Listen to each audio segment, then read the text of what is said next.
میرے شوہر کی پہلی بیوی شادی کے 2 ماہ بعد ہی پراسرار طور پر غائب ہو گئی تھی اور سب کا کہنا تھا کہ وہ بھاگ گئی ہے۔ آج صفائی کرتے ہوئے مجھے الماری کے خفیہ خانے سے شوہر کی پرانی ڈائری ملی۔ اس کے آخری صفحے پر خون کے چھینٹے تھے اور لکھا تھا کہ مجھے معاف کرنا، میں تمہیں مارنا نہیں چاہتا تھا۔ میں نے کانپتے ہاتھوں سے اگلا صفحہ پلٹا تو وہ راز کھلا جس نے میری دنیا اجاڑ دی، کیونکہ باہر موسلادھار بارش ہو رہی تھی اور بادلوں کی گرج سے کھڑکیوں کے شیشے لرز رہے تھے، جس سے گھر کے اندر کا ماحول مزید پر اسرار اور خوفناک محسوس ہو رہا تھا۔ حالانکہ دوپہر کا وقت تھا، لیکن آسمان پر چھائے ہوئے کالے سیاہ بادلوں نے ہر طرف رات جیسا اندھیرا پھیلا رکھا تھا، جس کی وجہ سے مجھے دن کے وقت بھی کمرے میں بتیاں جلانی پڑیں اور گھر میں پھیلی ہوئی منحوس خاموشی میرے دل کی بے ترتیب دھڑکنوں کے ساتھ مل کر ایک عجیب سی وحشت پیدا کر رہی تھی، کیونکہ میرے شوہر احمر کام کے سلسلے میں شہر سے باہر گئے ہوئے تھے اور میں اس بڑی سی حویلی نما گھر میں بالکل اکیلی تھی، جس کی اونچی دیواریں اور لمبے سائے مجھے کاٹ کھانے کو دوڑتے تھے۔ یہ گھر جتنا خوبصورت تھا اتنا ہی ویران بھی تھا، اور آج تو موسم کی شدت نے اس کی ویرانی میں مزید اضافہ کر دیا تھا۔ میں نے کھڑکی سے باہر دیکھا تو باغ میں لگے ہوئے درخت ہوا کے زور سے ایسے جھوم رہے تھے جیسے کوئی آسیب رقص کر رہا ہو۔ مجھے اچانک سردی کا احساس ہوا، حالانکہ یہ سردی موسم کی نہیں بلکہ میرے اندر کے خوف کی تھی۔ آج میں نے فیصلہ کیا تھا کہ اپنی تنہائی اور خوف کو دور کرنے کے لیے خود کو گھر کے کاموں میں مصروف کر لوں گی، تاکہ میرا دھیان ان وسوسوں سے ہٹ جائے جو احمر کی غیر موجودگی میں مجھے گھیرے رہتے تھے۔ اس لیے میں نے کمرے کی صفائی کرنے کا ارادہ کیا، خاص طور پر اس پرانی اور بھاری بھرکم لکڑی کی الماری کا، جس کے بارے میں احمر نے مجھے کبھی ہاتھ لگانے کی اجازت نہیں دی تھی۔ وہ ہمیشہ سختی سے منع کرتے تھے اور کہتے تھے کہ اس میں ان کے دفتری کاغذات اور کچھ پرانی خاندانی یادیں ہیں جنہیں وہ چھیڑنا یا ترتیب بدلنا پسند نہیں کرتے۔ ان کا رویہ اس الماری کے معاملے میں ہمیشہ عجیب سا ہو جاتا تھا، جیسے وہ کسی بچے کی طرح اپنی پسندیدہ چیز چھپا رہے ہوں، یا پھر کوئی بہت گہرا راز ہو جسے وہ دنیا کی نظروں سے اوجھل رکھنا چاہتے ہوں۔ لیکن آج نہ جانے کیوں میرے دل میں ایک عجیب سا اور شدید تجسس جاگا تھا۔ شاید یہ عورت کی فطرت ہے کہ جس چیز سے اسے روکا جائے وہ اسی کی طرف کھینچی چلی جاتی ہے، یا شاید آج قسمت مجھے کسی ایسی حقیقت سے روشناس کروانا چاہتی تھی جس سے میں اب تک بے خبر تھی۔ میں نے صفائی والا کپڑا اٹھایا اور الماری کے شیشوں کو صاف کرنے لگی۔ گرد کی موٹی تاہیں بتاتی تھیں کہ مہینوں سے یہاں کسی نے ہاتھ نہیں لگایا تھا، اور یہ بات میرے لیے حیران کن تھی، کیونکہ احمر صفائی کے معاملے میں بہت سخت تھے، مگر اس الماری کو انہوں نے نظر انداز کر رکھا تھا۔ صفائی کرتے کرتے میرا ہاتھ الماری کے اندرونی حصے میں نچلے خانے کی طرف گیا، جہاں لکڑی کا ایک ابھرا ہوا تختہ باقی تختوں سے تھوڑا مختلف لگ رہا تھا۔ میں نے غور سے دیکھا تو اس کے جوڑ بھی عجیب تھے، جیسے اسے بعد میں لگایا گیا ہو۔ میرے دل کی دھڑکن ایک دم تیز ہو گئی اور ماتھے پر پسینے کے قطرے نمودار ہو گئے۔ مجھے لگا جیسے میں کوئی بہت بڑا گناہ کرنے جا رہی ہوں۔ احمر کا غصہ اور ان کی تاکید میرے ذہن میں کسی خطرے کی گھنٹی کی طرح گونجنے لگی۔ میں نے سوچا کہ ہاتھ روک لوں اور واپس پلٹ جاؤں، لیکن تجسس کا ناگ میرے اندر پھون پھیلا چکا تھا اور مجھے اکسائے جا رہا تھا کہ دیکھو تو صحیح اس کے پیچھے کیا ہے۔ میں نے ڈرتے ڈرتے اس تختے کو اپنی انگلیوں سے کھریدا اور دباؤ ڈالا تو وہ ایک ہلکی سی آواز کے ساتھ اپنی جگہ سے سرک گیا اور اس کے پیچھے ایک چھوٹا سا خفیہ خانہ نمودار ہوا۔ میرے حلق میں کانٹے چبھنے لگے اور سانس سینے میں اٹک گئی۔ اس خفیہ جگہ پر دھول اور مٹی کے درمیان ایک گہرے سرخ رنگ کے مخملی کپڑے میں لپٹی ہوئی کوئی چیز رکھی تھی۔ یہ منظر دیکھ کر میرے ہاتھ پاؤں ٹھنڈے پڑ گئے، کیونکہ احمر نے کبھی ذکر نہیں کیا تھا کہ گھر میں کوئی ایسی خفیہ جگہ بھی موجود ہے۔ اس نے لرزتے ہاتھوں سے اس کپڑے کو باہر نکالا۔ اس پر ایک عجیب سی پرانی خوشبو تھی جو ناک کو ناگوار گزر رہی تھی۔ میں وہیں قالین پر بیٹھ گئی اور اس کپڑے کی تاہیں کھولنے لگی۔ میرے دل میں وسوسے سر اٹھا رہے تھے کہ کہیں یہ کوئی جادو ٹونا یا کوئی خطرناک چیز نہ ہو، لیکن جب کپڑا ہٹا تو میرے سامنے ایک پرانی بیاض تھی جس کی جلد کالے چمڑے کی بنی ہوئی تھی اور اس کے کناروں پر سنہری رنگ اترا ہوا تھا۔ یہ کوئی عام کتاب نہیں لگ رہی تھی، بلکہ کسی کی ذاتی یادداشتوں کا مجموعہ تھی۔ میرے ذہن میں ہزاروں سوالات آندھی کی طرح چلنے لگے کہ آخر اس بیاض میں ایسا کیا ہے جسے احمر نے اتنی احتیاط اور رازداری سے چھپا کر رکھا ہے؟ کیا اس کا تعلق ان کی پہلی بیوی سے ہے، وہ بیوی جو شادی کے صرف 2 ماہ بعد ہی لاپتہ ہو گئی تھی اور جس کے بارے میں محلے کے لوگ اور رشتہ دار طرح طرح کی باتیں کرتے تھے؟ کوئی کہتا تھا کہ وہ کسی اور کے ساتھ بھاگ گئی ہے، تو کوئی کہتا تھا کہ اسے جنات اٹھا لے گئے ہیں، اور کچھ لوگ تو دبی زبان میں یہ بھی کہتے تھے کہ اس گھر میں کچھ گڑبڑ ہے۔ لیکن احمر نے مجھے کبھی اس بارے میں کھل کر نہیں بتایا تھا۔ جب بھی میں ذکر کرتی وہ بات بدل دیتے یا خاموش ہو جاتے۔ ان کی آنکھوں میں ایسا درد اور ویرانی اتر آتی تھی کہ میں مزید سوال کرنے کی ہمت نہیں کر پاتی تھی۔ مجھے احمر سے محبت تھی اور بے پناہ ہمدردی بھی، کیونکہ میں جانتی تھی کہ پہلی بیوی کے دھوکہ دے کر جانے کا غم انسان کو اندر سے توڑ دیتا ہے۔ میں نے ہمیشہ یہی سوچا تھا کہ وہ مظلوم ہیں، لیکن آج میرے ساتھ موقع تھا کہ میں اس راز کو جان سکوں جو میرے شوہر کی خاموش طبیعت اور اداس آنکھوں کے پیچھے چھپا ہوا تھا۔ میں نے کانپتے ہاتھوں سے اس بیاض کا پہلا صفحہ پلٹا تو اس پر احمر کی جانی پہچانی خوش خط لکھائی نظر آئی، جسے دیکھ کر میرے دل کو تھوڑا سکون ملا کہ یہ کسی اجنبی کی تحریر نہیں ہے۔ شروع کے صفحات پر عام سی باتیں درج تھیں، جیسے دفتر کے روزمرہ کے معاملات، گھر کے خرچ اور ان کی پہلی بیوی کے ابتدائی دنوں کی خوشگوار یادیں۔ ان تحریروں میں محبت تھی، امید تھی اور مستقبل کے خواب تھے۔ میں تیزی سے صفحات پلٹتی گئی، کیونکہ مجھے ان باتوں میں کوئی دلچسپی نہیں تھی۔ میرا مقصد تو اس راز تک پہنچنا تھا جس نے احمر کو اتنا بدل دیا تھا اور انہیں اتنا محتاط بنا دیا تھا۔ جیسے جیسے میں آگے بڑھتی گئی، تحریر کا انداز بدلتا گیا۔ خوشگوار باتوں کی جگہ پریشانی، شک اور خوف نے لے لی تھی۔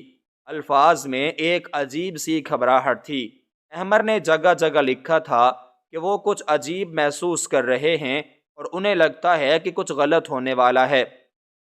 ایک جگہ لکھا تھا کہ مجھے ڈر ہے کہ میں اسے کھو دوں گا، وہ میرے لیے بہت اہم ہے، لیکن حالات میرے بس میں نہیں ہیں اور وہ مجھے شک کی نگاہ سے دیکھنے لگی ہے۔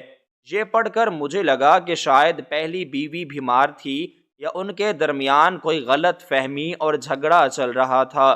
لیکن پھر وہ صفحہ آیا جس نے میرے وجود کی بنیادیں ہلا کر رکھ دیں۔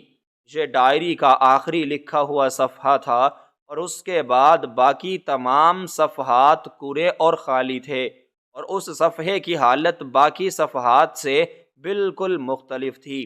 اس پر سیاہی کے ساتھ ساتھ گہرے سرخ رنگ کے دھبے بھی تھے جو اب سوکھ کر سیاہی مائل ہو چکے تھے، جنہیں پہچاننے میں مجھے ذرا بھی دیر نہیں لگی کہ وہ سوکھے ہوئے خون کے نشانات تھے۔ میرا دل اتنی زور سے دھڑک رہا تھا کہ مجھے لگا وہ پسلیاں توڑ کر باہر آ جائے گا اور میری سانسیں اکھڑنے لگیں۔ کمرے کی ہوا جیسے تھم سی گئی تھی اور بارش کا شور بھی مجھے سنائی دینا بند ہو گیا تھا۔ میری تمام تر توجہ ان خون کے چھینٹوں اور اس تحریر پر تھی جو کسی ٹوٹے ہوئے، بکھرے ہوئے اور خوف زدہ انسان کے ہاتھوں سے لکھی گئی تھی۔ وہاں لکھا تھا کہ مجھے معاف کر دینا، میں تمہیں مارنا نہیں چاہتا تھا۔ یہ الفاظ میری آنکھوں کے سامنے ناچنے لگے اور میرے دماغ میں ایک زوردار دھماکہ سا ہوا۔ کیا احمد نے اپنی پہلی بیوی کو قتل کیا تھا؟ یہ کیسے ہو سکتا ہے؟ وہ تو اتنے نرم مزاج، عبادت گزار اور محبت کرنے والے انسان ہیں جنہوں نے مجھے نئی زندگی دی۔ میری بیماری کے دنوں میں جب سب نے میرا ساتھ چھوڑ دیا تھا تو انہوں نے میرا خیال رکھا، مجھے موت کے منہ سے واپس لایا۔ وہ مسیحا ہیں، وہ کسی کی جان کیسے لے سکتے ہیں؟ میرا دماغ اس بھیانک حقیقت کو تسلیم کرنے سے انکاری تھا، لیکن آنکھوں کے سامنے موجود ثبوت کو جھٹلانا ممکن نہیں تھا۔ وہ خون کے دھبے چیخ چیخ کر گواہی دے رہے تھے کہ اس رات کچھ بہت خوفناک ہوا تھا۔ میرے ہاتھ اس قدر کانپ رہے تھے کہ بیاض میرے ہاتھوں سے گرنے والی تھی۔ مجھے لگا کہ شاید میں کوئی برا خواب دیکھ رہی ہوں اور ابھی میری آنکھ کھل جائے گی، لیکن افسوس یہ خواب نہیں تھا۔ یہ ایک ایسی خوفناک حقیقت تھی جو میرے ہنستے بستے گھر کو اجاڑنے اور میری خوشیوں کو نگلنے کے لیے سامنے آ چکی تھی۔ مجھے اچانک اپنے ارد گرد احمد کی موجودگی کا احساس ہونے لگا۔ حالانکہ وہ گھر نہیں تھے، لیکن مجھے لگا کہ وہ کسی بھی لمحے دروازہ کھول کر اندر آ جائیں گے اور مجھے یہ راز جانتے ہوئے دیکھ لیں گے۔ خوف کی ایک سرد لہر میری ریڑھ کی ہڈی میں دوڑ گئی اور میرا جسم سن ہونے لگا۔ اگر انہوں نے واقعی اپنی پہلی بیوی کو مارا ہے تو میرا انجام کیا ہوگا؟ کیا میں ایک قاتل کے ساتھ رہ رہی ہوں؟ کیا ان کی محبت، ان کی شفقت اور ان کا خلوص محض ایک دھوکہ ہے؟ سوالات کا ایک طوفان تھا جو میرے ذہن میں امنڈ رہا تھا۔ میں نے خود کو سنبھالنے کی کوشش کی اور سوچا کہ شاید میں غلط سمجھ رہی ہوں۔ ہو سکتا ہے اس تحریر کا کوئی اور مطلب ہو سکتا ہے یہ خون کسی اور کا ہو یا یہ کوئی حادثہ ہو، لیکن دل کا ایک گوشہ مجھے مسلسل خبردار کر رہا تھا کہ میں ایک بڑی مصیبت میں پھنس چکی ہوں۔ وہ عورت جس کے بارے میں کہا جاتا تھا کہ وہ بھاگ گئی ہے، دراصل وہ بھاگی نہیں تھی، بلکہ اسے ہمیشہ کے لیے خاموش کر دیا گیا تھا، اور اس کا قاتل کوئی اور نہیں، میرا اپنا شوہر تھا جس پر میں آنکھیں بند کر کے بھروسہ کرتی تھی اور جسے میں نے دیوتا کا درجہ دے رکھا تھا۔ اس لمحے مجھے احمد کے وہ تمام جملے یاد آنے لگے جو وہ اکثر غیر ارادی طور پر بول جاتے تھے، جیسے کہ تمہیں مجھ سے کوئی جدا نہیں کر سکتا یا میں تمہیں کبھی کھونے نہیں دوں گا۔ پہلے مجھے یہ جملے محبت کی انتہا لگتے تھے، لیکن اب ان میں ایک پاگل پن، جنون اور وحشت سنائی دے رہی تھی۔ مجھے یاد آیا کہ شادی کی پہلی رات احمد نے مجھ سے کہا تھا کہ تم میری زندگی کی سب سے قیمتی چیز ہو اور میں تمہاری حفاظت کے لیے کسی بھی حد تک جا سکتا ہوں۔ اس وقت میں نے ان کی بات پر مسکرا دیا تھا، لیکن آج مجھے اس حد کا اندازہ ہو رہا تھا۔ وہ حد کسی کی جان لینا بھی ہو سکتی تھی۔ میرے آنسو بے اختیار بہنے لگے اور بیاض کے صفحات پر گرنے لگے۔ میں خوف زدہ تھی کہ کہیں یہ آنسو خون کے نشانات کو مٹا نہ دیں یا ان پر مزید داغ نہ لگا دیں۔ میں نے جلدی سے آنسو پونچھے اور فیصلہ کیا کہ مجھے اس راز کی تہ تک جانا ہوگا، چاہے اس کا انجام کچھ بھی ہو۔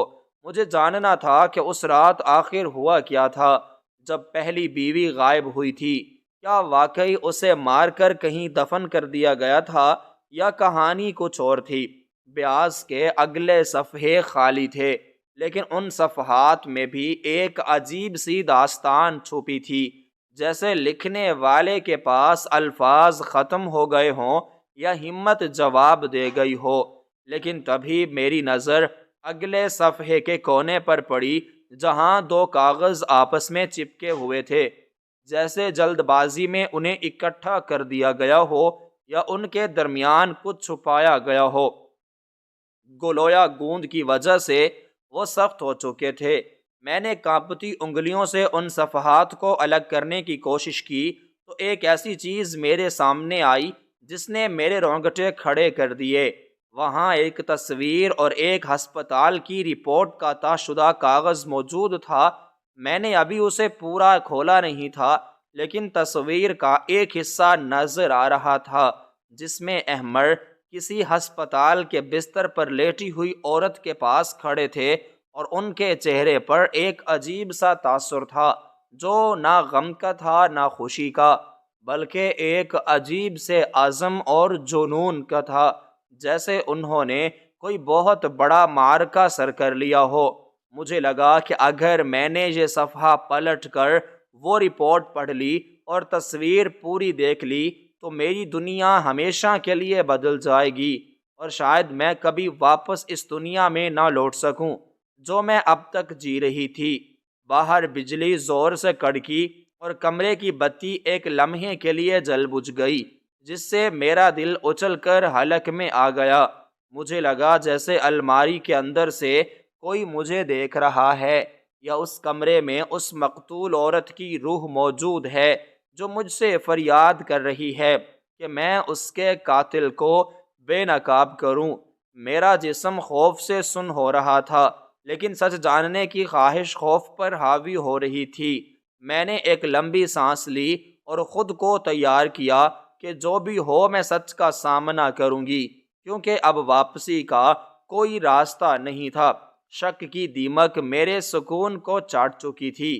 میں نے آنکھیں بند کیں اور اللہ کا نام لے کر ان چپکے ہوئے صفحات کو پوری طرح کھولنے کے لیے اپنی انگلیاں آگے بڑھائیں تاکہ وہ راز آشکار ہو سکے جس کی بنیاد پر میری زندگی کی عمارت کھڑی تھی۔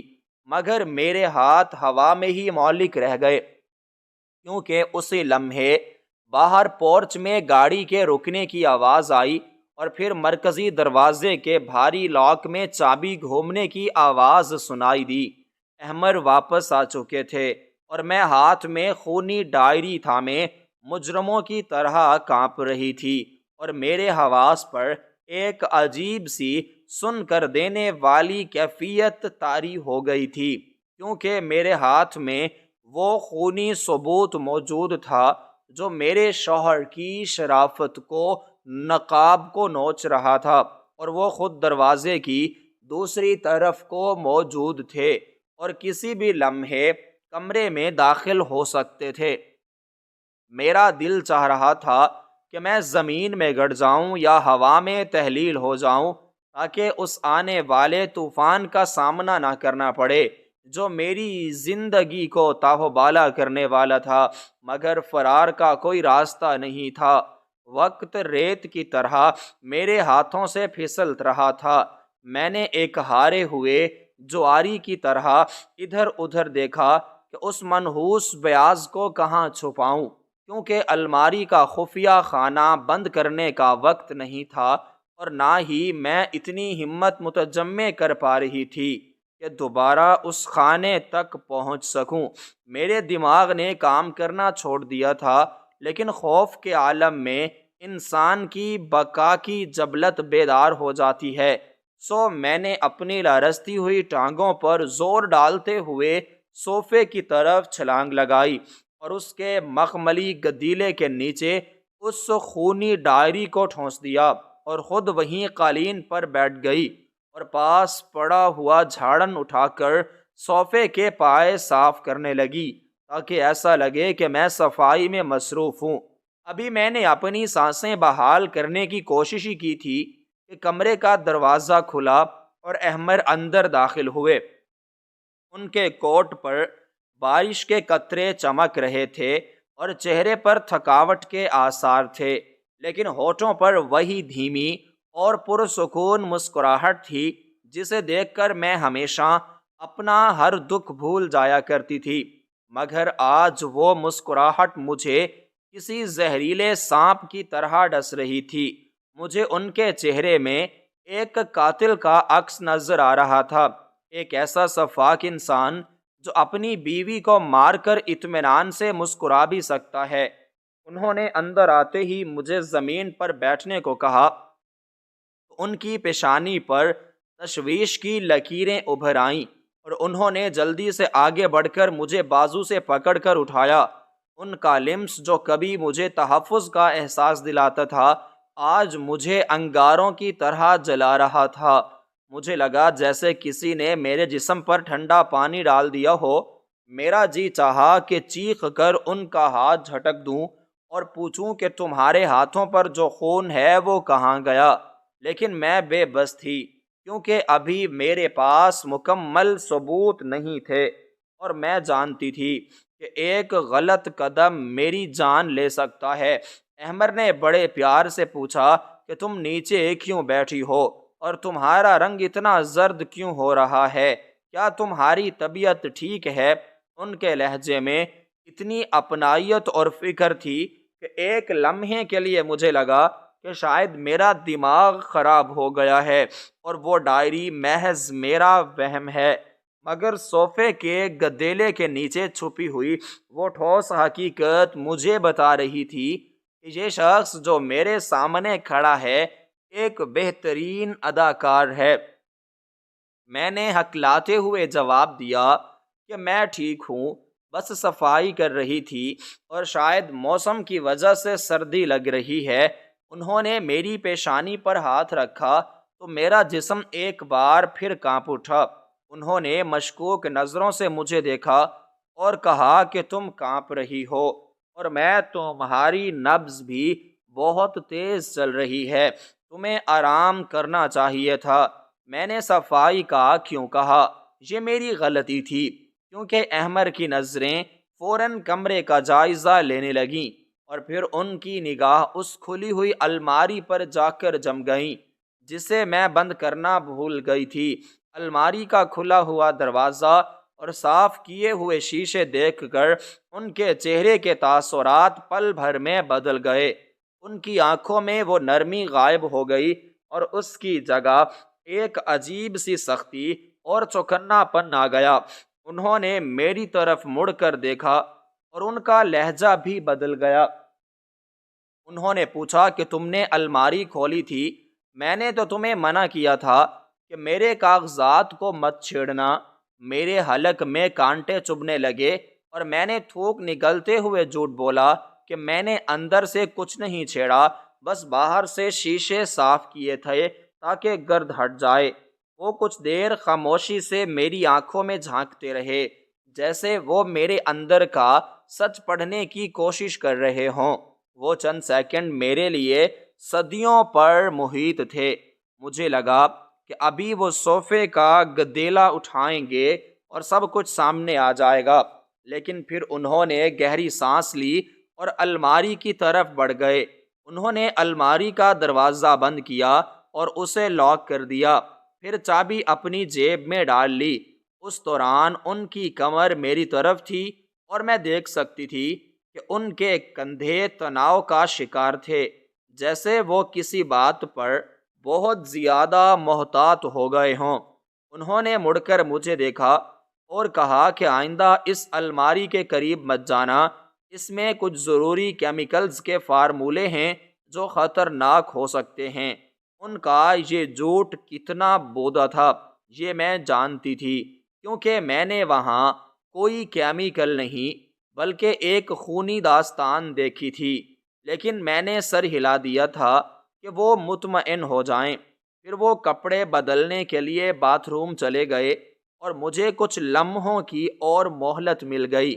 میں نے فوراً صوفے کے نیچے سے ڈائری نکالی اور اسے اپنے دوپٹے میں چھپا لیا۔ میرا ارادہ تھا کہ اسے کسی زیادہ محفوظ جگہ پر منتقل کر دوں گی جہاں احمر کی نظر نہ پڑے۔ میں تیزی سے بیڈ روم سے نکلی اور کچن میں چلی گئی، جہاں میں نے اسے دالوں والے ڈبے کے پیچھے چھپا دیا، کیونکہ احمر کا کچن کے ان خانوں سے کوئی واسطہ نہیں تھا۔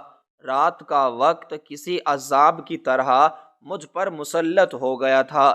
باہر بارش تھم چکی تھی، لیکن میرے اندر کا طوفان پہلے سے زیادہ شدید ہو گیا تھا۔ کھانے کی میز پر ہم دونوں آمنے سامنے بیٹھے تھے اور خاموشی کا راج تھا۔ احمر خاموشی سے کھانا کھا رہے تھے اور میں اپنی پلیٹ میں چمچ ہلا رہی تھی۔ مجھے بھوک بالکل بھی نہیں تھی اور ہر نوالہ حلق میں پھنستا ہوا محسوس ہو رہا تھا۔ میری نظریں بار بار احمر کے ہاتھوں کی طرف اٹھ رہی تھیں، وہ ہاتھ جو چھری اور کانٹے سے گوشت کاٹ رہے تھے۔ میرے ذہن میں وہی بھیانک خیال آ رہا تھا کہ کیا انہوں نے اسی طرح اپنی پہلی بیوی کی جان لی تھی؟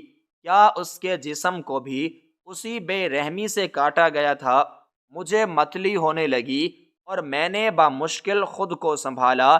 احمر نے میری بے چینی محسوس کر لی اور پوچھا کہ کیا بات ہے، تم آج بہت خوش ہو اور ڈری ہوئی لگ رہی ہو۔ ان کا یہ سوال مجھے مزید خوف زدہ کر گیا۔ کیا وہ بھانپ گئے ہیں کہ میں سب جان چکی ہوں؟ میں نے بہانہ بنایا کہ مجھے پرانی بیماری والی تکلیف محسوس ہو رہی ہے اور دل گھبرا رہا ہے۔ یہ سنتے ہی وہ کرسی سے اٹھے اور میرے پاس آ گئے۔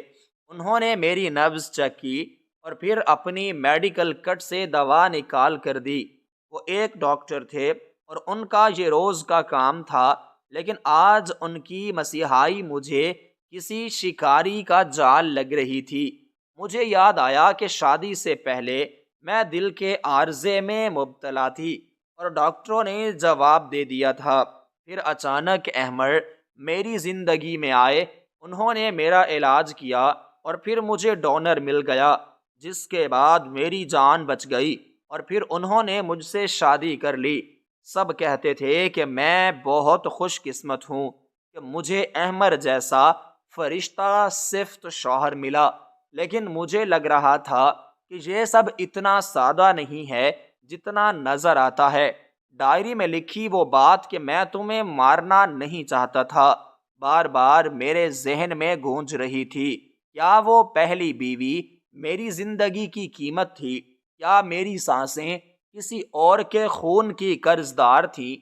یہ سوچ کر میرا دم گھٹنے لگا۔ احمر نے مجھے پانی پلایا اور کہا، تمہیں آرام کی ضرورت ہے، چلو سونے چلتے ہیں۔ سونے کا نام سن کر میری جان نکل گئی، کیونکہ میں ایک قاتل کے ساتھ ایک ہی کمرے میں اور ایک ہی بستر پر کیسے سو سکتی تھی؟ لیکن مجھے انکار کی کوئی وجہ نہیں مل رہی تھی۔ ہم کمرے میں واپس آ گئے۔ احمر نے لائٹ بند کر دی اور صرف ٹیبل کا لیمپ جلتا رہا۔ وہ اپنی جگہ لیٹ گئے اور جلد ہی ان کی گہری سانسوں کی آواز آنے لگی، جس سے اندازہ ہوتا تھا کہ وہ سو چکے ہیں، لیکن میری آنکھوں سے نیند کوسوں دور تھی۔ میں کروٹ بدل بدل کر ان کے چہرے کو دیکھتی رہی۔ نیند کی حالت میں وہ کتنے معصوم لگ رہے تھے۔ وہی شخص جو جاگتے ہوئے اتنا بااختیار اور مضبوط نظر آتا تھا، اب بے خبر سو رہا تھا، لیکن مجھے اس معصومیت کے پیچھے چھپا بھیڑیا دکھائی دے رہا تھا۔ میرا ذہن مسلسل اس ڈائری اور ان چھپے ہوئے صفحات کی طرف بھٹک رہا تھا جو میں نے کچن میں چھپا دی تھی۔ مجھے معلوم تھا کہ جب تک میں وہ تصویر اور رپورٹ نہیں دیکھ لوں گی، مجھے چین نہیں آئے گا۔ تجسس اور خوف کی جنگ میں آخر کار تجسس جیت گیا۔ میں نے آہستگی سے بستر سے اترنے کی کوشش کی۔ میرا ہر عمل اتنا محتاط تھا کہ کہیں ذرا سی آہٹ سے احمر کی آنکھ نہ کھل جائے۔ میں دبے پاؤں کمرے سے باہر نکلی اور کچن کی طرف گئی۔ پورے گھر میں گپ اندھیرا تھا اور سناٹا چھایا ہوا تھا۔ فرش کی ٹھنڈک میرے پیروں کے ذریعے پورے جسم میں پھیل رہی تھی۔ کچن میں پہنچ کر میں نے مدھم سی لائٹ جلائی اور کانپتے ہاتھوں سے وہ ڈائری دوبارہ نکالی۔ اسے سینے سے لگائے میں واپس مہمان خانے والے باتھ روم میں آ گئی۔ کیونکہ وہاں روشنی جلانے سے احمر کو پتہ چلنے کا ڈر نہیں تھا۔ میں نے باتھ روم کا دروازہ اندر سے لاک کیا اور کموڈ کے ڈھکن پر بیٹھ گئی۔ میرے ہاتھ میں وہ بیاض تھی جو اب مجھے کسی بم کی طرح لگ رہی تھی۔ میں نے دوبارہ وہی آخری صفحہ کھولا جہاں خون کے دھبے تھے۔ ان دھبوں کو دیکھ کر اب مجھے خوف کی بجائے غصہ آ رہا تھا۔ ایک معصوم جان کا خون، اور وہ بھی اس شخص کے ہاتھوں جسے میں نے سب کچھ مانا۔ میں نے جلدی سے اگلے صفحے کی طرف رخ کیا جہاں دو کاغذ آپس میں چپکے ہوئے تھے۔ اب میرے پاس وقت تھا اور کوئی روکنے والا نہیں تھا۔ میں نے اپنی انگلی کے ناخن سے ان دونوں صفحات کے کنارے کو کھرچنا شروع کیا۔ وہ کاغذ بہت مضبوطی سے جڑے ہوئے تھے، جیسے انہیں جان بوجھ کر ہمیشہ کے لیے بند کر دیا گیا ہو۔ میری جلد بازی میں کاغذ پھٹنے کا ڈر تھا، اس لیے میں نے احتیاط سے کام لیا۔ آہستہ آہستہ گلو کی گرفت کمزور پڑنے لگی اور دونوں صفحات ایک دوسرے سے جدا ہونے لگے۔ میرے دل کی دھڑکنیں اتنی تیز تھیں کہ مجھے اپنے کانوں میں سنائی دے رہی تھیں۔ جیسے وہ صفحات کھلے، میرے سامنے وہ تصویر اور رپورٹ پوری طرح نمایاں ہو گئی جو اس خوفناک کہانی کا اگلا باب تھی۔ تصویر میں احمر ہسپتال کے لباس میں ملبوس تھے اور ان کے ساتھ ایک اسٹریچر پر وہ عورت لیٹی تھی جو یقیناً ان کی پہلی بیوی تھی۔ وہ بے ہوش تھی یا شاید مردہ، یہ تصویر سے واضح نہیں ہو رہا تھا، لیکن تصویر کے نیچے ایک عجیب سی تاریخ درج تھی، اور یہ تاریخ وہی تھی جس دن میرے دل کا آپریشن ہوا تھا۔ میرے ذہن میں دھماکے سے کئی یادیں روشن ہوئیں، لیکن میں نے خود کو سمجھایا کہ یہ محض اتفاق بھی ہو سکتا ہے۔ پھر میری نظر اس رپورٹ پر پڑی جو اس تصویر کے ساتھ نتھی تھی۔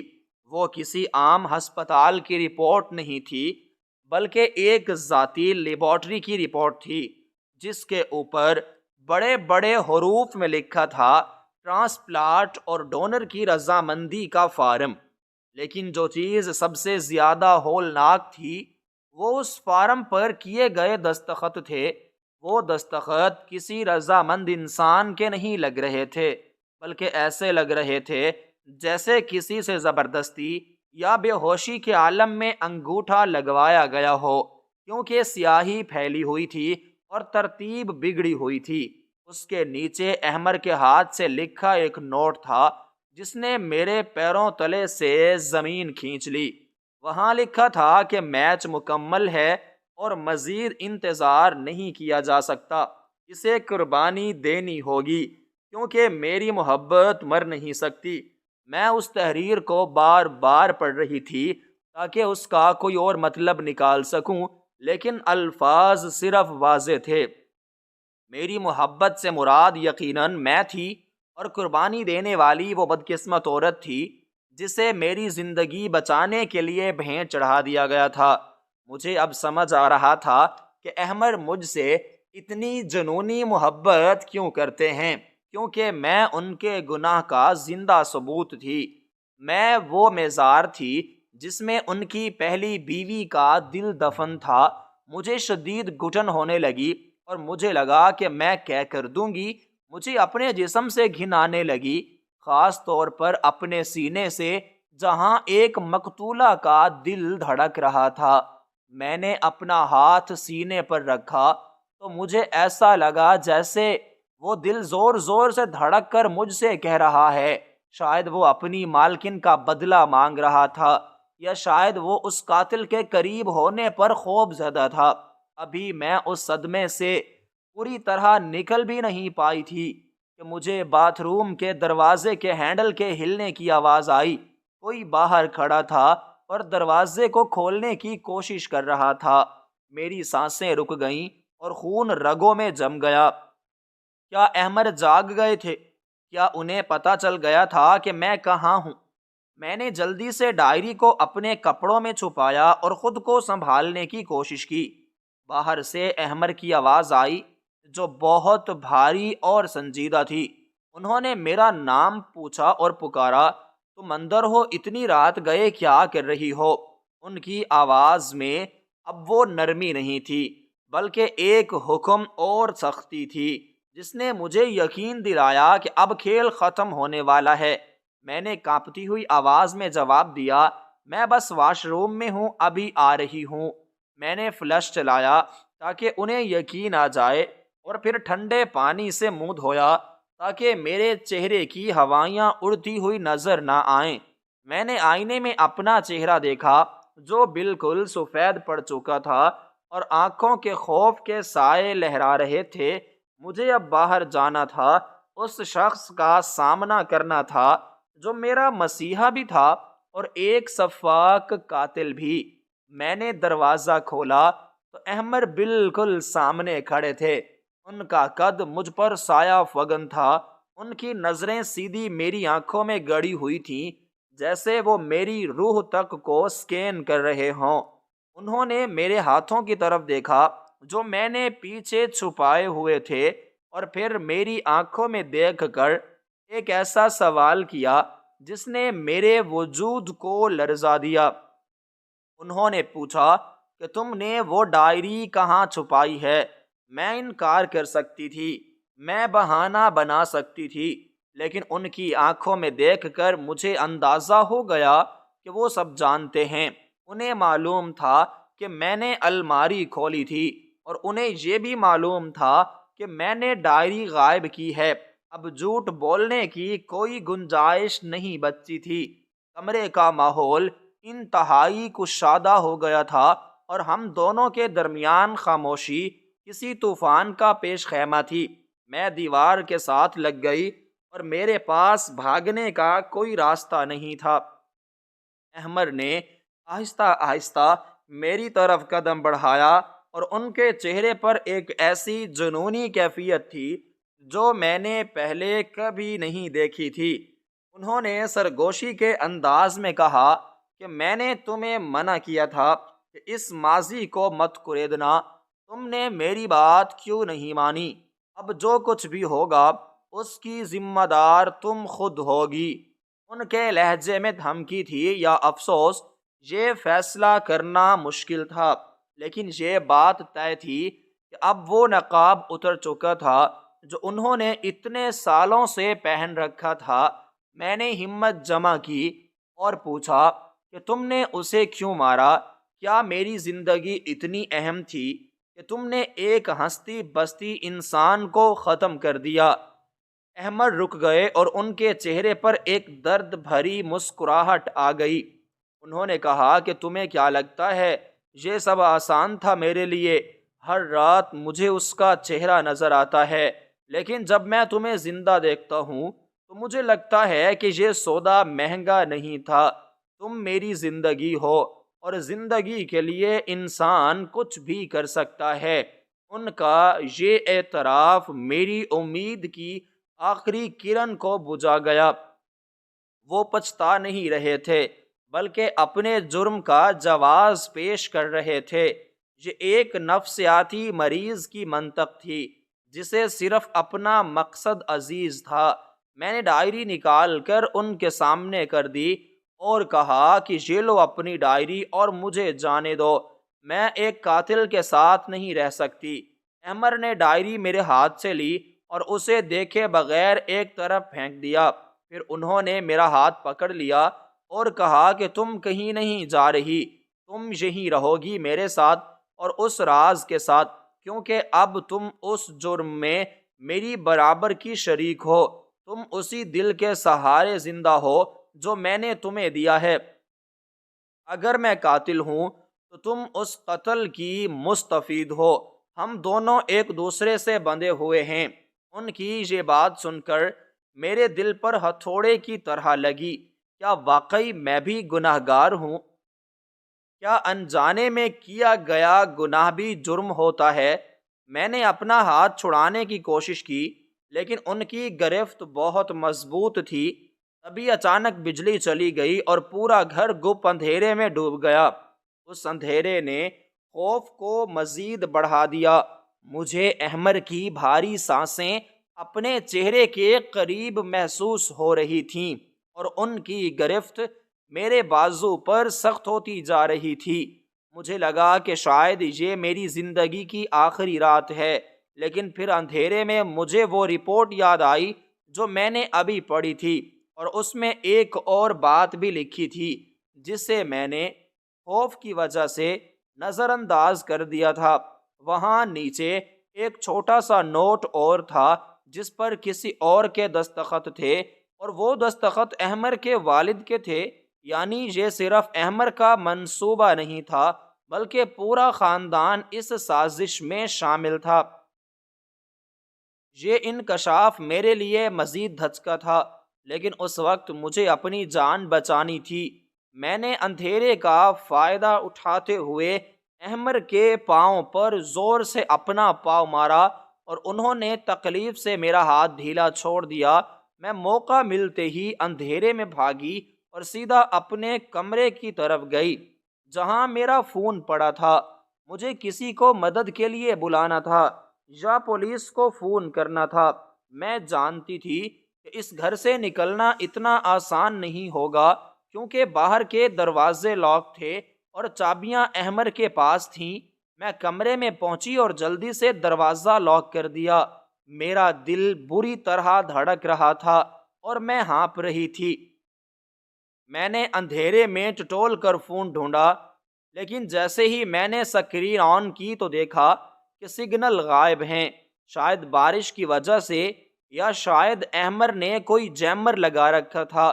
مجھے یاد آیا کہ وہ ٹیکنالوجی کے ماہر ہیں اور گھر کا سیکیورٹی سسٹم ان کے کنٹرول میں ہے۔ میں قید ہو چکی تھی، ایک ایسے گھر میں جو بظاہر جنت تھا لیکن در حقیقت ایک قبرستان تھا۔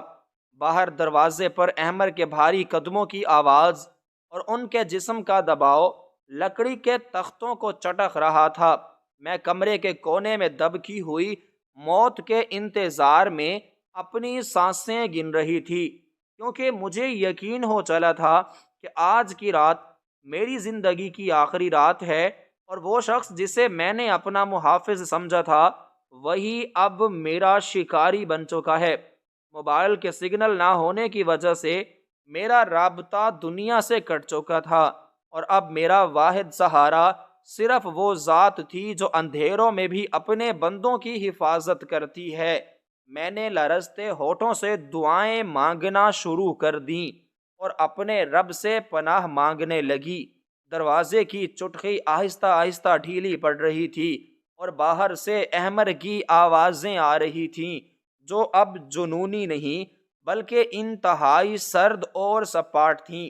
وہ کہہ رہے تھے کہ دروازہ کھولو ورنہ میں اسے توڑ دوں گا، اور پھر جو ہوگا اس کی ذمہ دار تم خود ہوگی۔ ان کے لہجے میں ایک ڈاکٹر جیسی پیشہ ورانہ بے حسی تھی، جیسے وہ کسی مریض سے مخاطب ہوں۔ اچانک ایک زوردار دھماکے سے دروازے کا کمزور لاک ٹوٹ گیا اور دروازہ دیوار سے جا ٹکرایا۔ بجلی نہ ہونے کی وجہ سے کمرے میں گپ اندھیرا تھا، لیکن آسمانی بجلی کی چمک نے ایک لمحے کے لیے سب کچھ روشن کر دیا، اور اس روشنی میں میں نے احمر کو دروازے پر کھڑے دیکھا۔ ان کے ہاتھ میں کوئی تیز دھار آلہ نہیں تھا، بلکہ ایک سرنج تھی جس میں کوئی دوائی بھری ہوئی تھی۔ یہ منظر خنجر سے زیادہ خوفناک تھا، کیونکہ وہ مجھے مارنا نہیں چاہتے تھے، بلکہ شاید بے ہوش کر کے دوبارہ کسی تجربہ گاہ میں لے جانا چاہتے تھے تاکہ وہ اپنا قیمتی اثاثہ یعنی میرا دل واپس لے سکیں۔ وہ آہستہ آہستہ میری طرف بڑھ رہے تھے اور میں دیوار کے ساتھ پیوست ہوتی جا رہی تھی۔ میرے پاس بھاگنے کا کوئی راستہ نہیں تھا۔ احمر نے بڑے سکون سے کہا کہ تم بہت جذباتی ہو رہی ہو اور یہ تمہارے دل کے لیے اچھا نہیں ہے۔ مجھے بس تمہیں پرسکون کرنا ہے تاکہ ہم بیٹھ کر بات کر سکیں، لیکن میں جانتی تھی کہ یہ ابدی نیند سلانے والی سکون آور دوا ہے۔ میں نے ہمت کر کے پاس پڑا ہوا ایک بھاری گلدان اٹھا لیا اور انہیں خبردار کیا کہ وہ قریب نہ آئیں، لیکن وہ مسکراتے ہوئے آگے بڑھتے رہے، جیسے انہیں یقین ہو کہ میں ان پر وار نہیں کر سکتی، اور سچ تو یہ تھا کہ مجھ میں اتنی طاقت نہیں تھی کہ میں ان کا مقابلہ کر سکوں۔ انہوں نے اچانک چھلانگ لگا کر میرا ہاتھ پکڑ لیا اور گلدان میرے ہاتھ سے گر کر چکنا چور ہو گیا۔ ہم دونوں کے درمیان اندھیرے میں چینا جھپٹی شروع ہو گئی۔ وہ مجھے قابو کرنے کی کوشش کر رہے تھے اور میں اپنی جان بچانے کے لیے ہاتھ پاؤں مار رہی تھی۔ اسی دوران میرا پاؤں ان کے پاؤں سے الجھا اور میں زور سے فرش پر گری۔ احمر میرے اوپر جھکے اور میرے بازو میں وہ سرنج لگانے کی کوشش کی۔ میں نے پوری طاقت لگا کر ان کا ہاتھ پرے دھکیلا۔ بارش کی وجہ سے کھلی کھڑکیوں سے پانی اندر آ رہا تھا، جس سے فرش انتہائی پھسلواں ہو چکا تھا۔ جیسے ہی احمر نے دوبارہ مجھ پر جھکنے کے لیے زور لگایا، ان کا جوتا گیلے فرش پر بری طرح پھسلا، ان کا توازن بگڑ گیا اور وہ پوری قوت کے ساتھ پیچھے کی طرف گرے۔ ان کے پیچھے سنگ مرمر کی بنی ہوئی ایک مضبوط اور نوکیلی تپائی رکھی تھی، جس کا کنارہ سیدھا ان کے سر کے پچھلے حصے پر لگا۔ ایک زوردار اور کھردار آواز آئی، جیسے کوئی تربوز پھٹ گیا ہو، اور احمر ساکت ہو گئے۔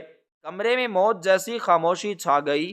میں خوف کے مارے اپنی جگہ سے ہل نہیں پا رہی تھی۔ کچھ لمحوں تک احمر میں کوئی حرکت نہیں ہوئی، پھر اچانک ان کے جسم میں ایک عجیب سی لرزش پیدا ہوئی۔ میں نے ڈرتے ڈرتے موبائل کی ٹارچ جلائی جو صوفے کے نیچے گرا ہوا تھا۔ روشنی جب احمر پر پڑی تو وہ منظر انتہائی دہشت ناک اور عجیب تھا۔ وہ مرے نہیں تھے، بلکہ ان کی آنکھیں کھلی ہوئی تھیں اور چھت کو گھور رہی تھیں، لیکن ان کے جسم کا نچلا حصہ بالکل بے جان ہو چکا تھا۔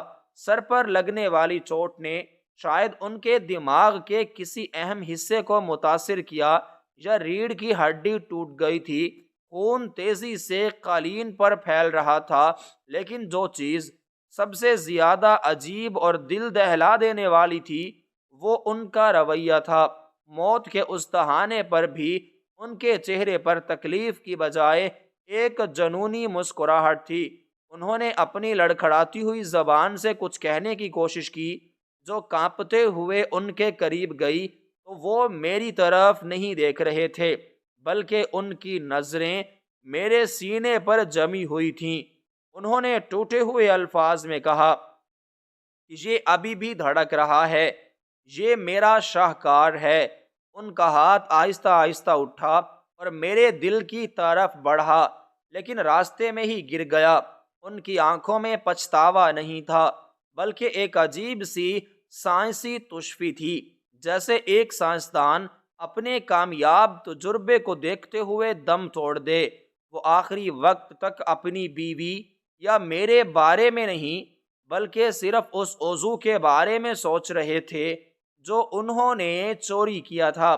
ان کی سانسیں ایک عجیب سی خرخراہٹ کے ساتھ بند ہوئیں اور ان کی آنکھیں کھلی کی کھلی رہ گئیں، جیسے وہ مرنے کے بعد بھی اس دل کو دیکھ رہے ہوں۔ یہ ایک پرسکون موت نہیں تھی، بلکہ ایک اذیت ناک اور عبرت ناک انجام تھا، جہاں انسان اپنے ہی جنون کے ہاتھوں مارا جاتا ہے۔ میں ساری رات اس لاش کے پاس کونے میں سکڑی بیٹھی رہی۔ صبح ہوتے ہی میں نے پولیس کو فون کیا۔